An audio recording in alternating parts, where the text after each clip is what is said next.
Someone who purchased my Sinningia seeds had trouble getting them to come up. So I want to go over it again quickly in a video.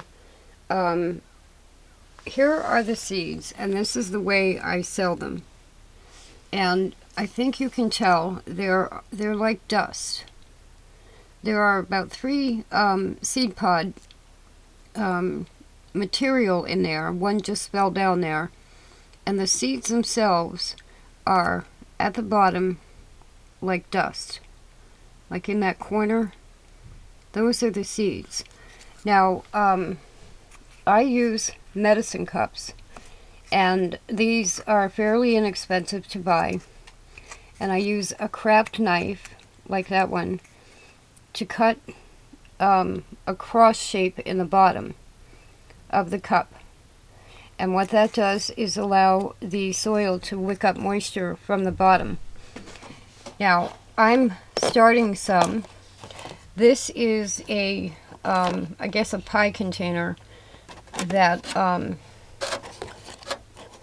Thanksgiving meal was in. So this is a good thing to save. You also, when you buy a salad, it comes like that, or like this. This is another one, a salad container. This is a container that actually holds a soap base for making your own soap. And this is a wonderful way to buy eggs and save the container, because this is a miniature greenhouse. You have a solid lid, you have a compartment lid, and what I do, and they're not here right now, I then take the plants and put them in there like that, put the compartment lid over, and then this lid, and that can stay on your windowsill, and you have a miniature greenhouse.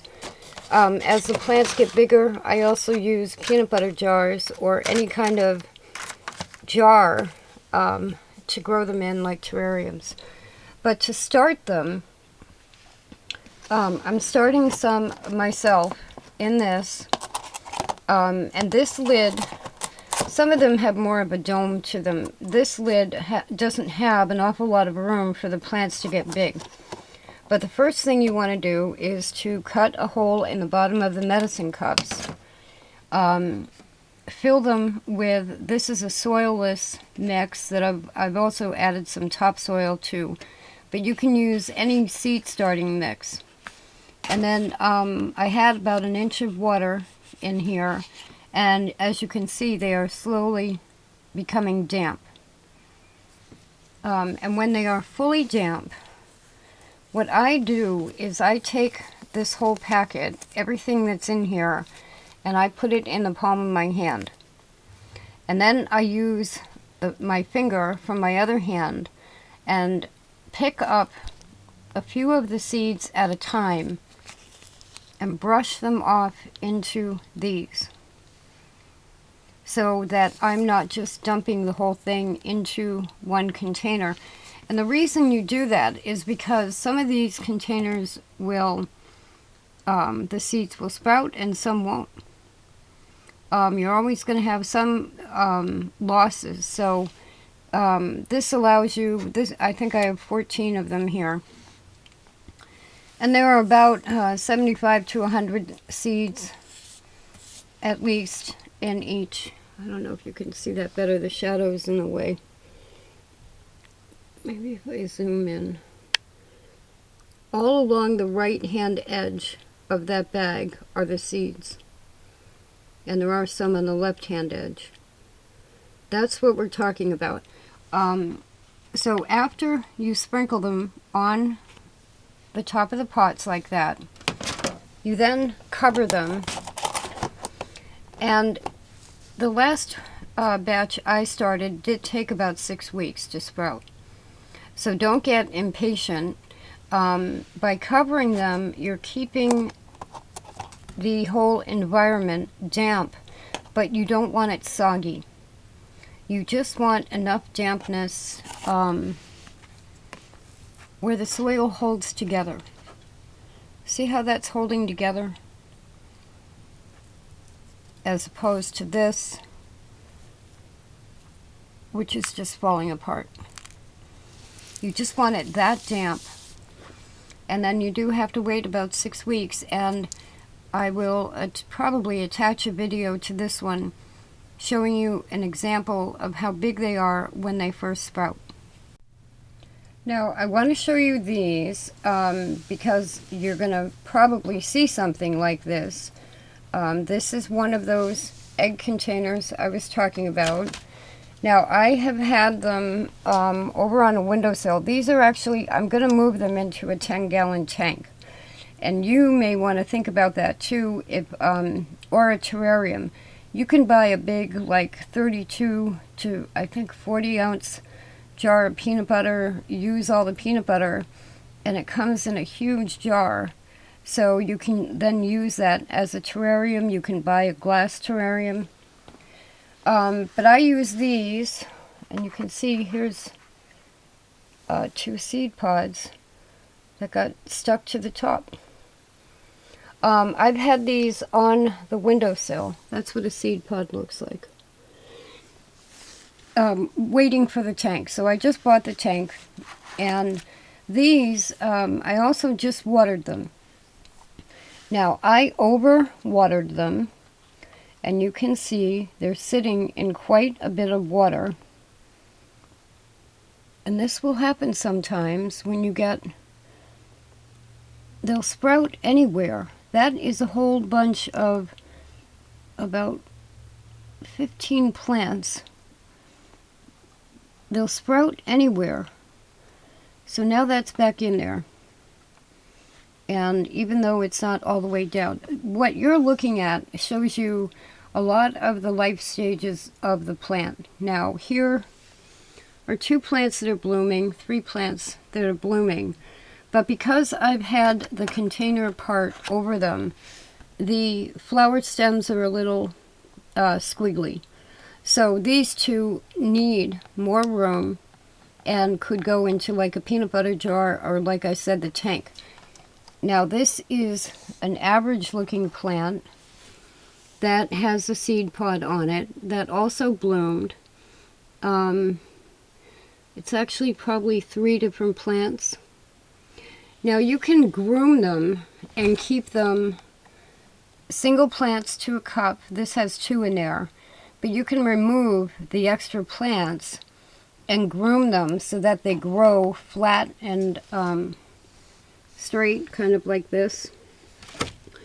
But I wanted to show you all the different stages. Now the way I watered these, I used the sprayer nozzle in the kitchen sink. And these are all baby plants, extremely young plants. And I've knocked them all over with the sprayer. And they're going to bounce right back. And that's actually, these 2 right here are showing you how tiny, if I can count, there's like 25 plants in there. So then you get to separating them. Here's another good example.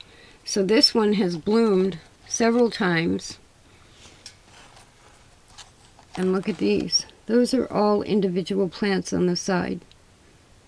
But they basically start at this size. And these, they will pop back up. But they needed a little bit more light, and they got a little bit leggy. And that's how tiny they are. This one right here. When you first see them pop up, they will look like that. Now, so you don't want to overwater them. I already know my heat is on. The house is very dry. And all of this, even with the lids on, is going to dry out within a few days. But it's not how you want to do it. You want to take the time to move them out of the cup thing in the middle and just put about this much water in each one, just enough for them to soak up their water. So this is overhead watering. You can get away with it. They will come back, but you're knocking them over when you do it that way. Now, the other thing is I keep them in the medicine cups and I do not plant them directly into the egg container.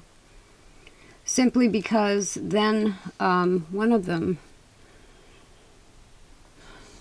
it might be in my other container, one of them started to get a little bit of mold on it, which will look kind of like this. This might be one of them. And I want to be able to remove this and get it out of there so that the mold doesn't spread.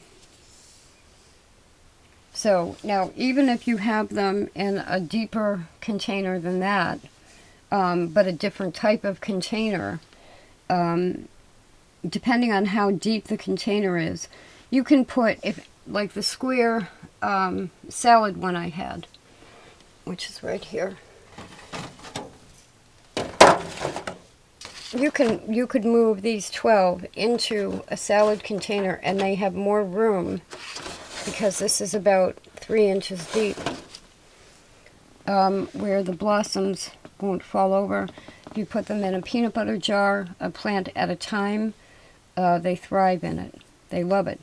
And in a peanut butter jar, or even in one of those containers, you want to open the lid every once in a while to give them fresh air. I don't have to do that as much with the egg containers because I open this up to water them anyway. These, any closed container tends to be really self-contained, and it rains in there. The moisture rises, gathers on the sides, goes down, which is kind of like rain. I mean, the whole process goes on without opening the container, but you need to open it every once in a while to give them fresh air. So this is how tiny they will be when they start, but give it some time, be patient. They're not sterile or anything. It's not like they won't come up. If I were to put seeds in here now and keep it this damp, they would rot. If I were not to water them enough, they would dry out. So you want to create a terrarium type environment, evenly damp but not overly moist, until they get at least that big. And then you can treat them more like house plants, except they still like to be covered or enclosed. They like that added moisture. They're originally from Viet Nam, so you have to picture, the mountains, the moisture, the humidity. That's their environment. Now, I want to add something. The reason I chose this tray of plants to show you is because this is the tray that needs the grooming, the transplanting, the fixing. I also have a tray about that size that has maybe 200 plants in it, and they all need to be divided and replanted. So the care, even though these plants are only an inch tall, you see right here on this one, there are, I don't know, what did I say, at least 20? There are 20 little plants there that each can get their own medicine cup. There are 2 in here, and they should be divided. This is the moldy one. I have to take that out and put something else in it. This one, I have to cut the stems off so the plant, so what happens is, as they age, they form what is called a corm, which is a little hard, little powerhouse of energy that they keep, and will come up again at different times of the year. I don't know if it's seasonal, to tell you the truth, but an older plant, if I pull up an older plant, it will have a corm. The younger plants don't, and they develop them over time. Some people on eBay even just sell the corms, and you stick that in dirt and it'll sprout. But this particular tray is the type of tray that needs maintenance. And so I have 12 little pots here, but probably, well, close to 40 plants. 40 little individual plants. So, you know, they're like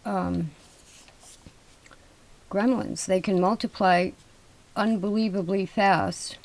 And that's why once you go through those stages and you get them to come up and you get your balance of moisture and low light or medium light, they can't take direct sunlight, then you don't have a problem.